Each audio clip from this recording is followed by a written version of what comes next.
Sanibonani, umqeqeshi wensizwa lo.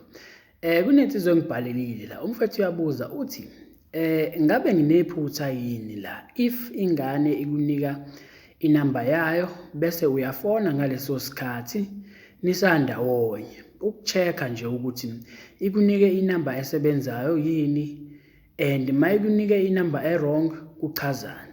Ake sithi ubone usufike endlini.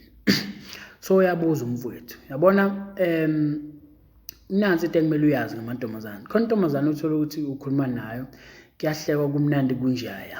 Yabo? Okay, mangabe usuthi ufuna inamba yayo ingafuni ukukunikeza. Ikhona inhlobo enjalo yamantombazane. Kade kuhlekwa kumnandi wena uzitshela ukuthi lo muntu ugcwele ngawe so mangabe usuthi ufuna inamba engafuni ukukunikeza. Okay. Bese kuba khona enye inhlobo yamantombazane. Thothi uhleka naye kumnandi kunjaya. Mangabe usufuna inamba akunikeze inamba. Mangabe usufika mhlambe kini usuzama ukumfonela noma usuzama WhatsApp wazichaza ukuthi usibani ikublock same time ngaleso sikhathi ikublock akhona amathekeni kanjalo kumele ukwazi lokho yabo. Bese kuba khona lawa uthola ukuthi niyahleka nayo kumnandi ufuna inamba ekunikeza inamba but bese igeja ngeyodwa mhlambe yokugcina igeje ngamabomu noma ikunikeza inamba wrong yabo. So kumele ukunderstand lokho mfethu ngoba khona abanye abantu bayahleka nawo but abafuna ukuthi niqhubekele phambili yabo. Noma kwesinye isikhathi uthola ukuthi uyibangela isicefe ingane yabantu but ngeke iyancane ukukuphoxa yabo. Bese kuba khona amanye azokutshela khoma ukuthi cha yazi ngibangela isicefe noma kanjani akuphoxa khona but awamaningi ke amathekeni kanjalo.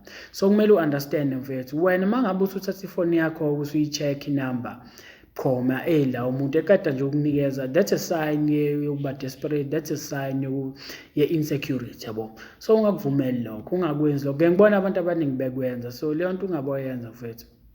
Wena mawukuthi usuyafika endlini inamba isebenza ayikho inkinga, wena thatha ngokuthi lo muntu ushuthi bengagcwele ngawo. Makube yiphutha ayikho inkinga uluzile futhi kanjalo. But ungakwenzi lokho ukuthi umuntu umfonele just ukucheck ukuthi ukunikeza inamba yini.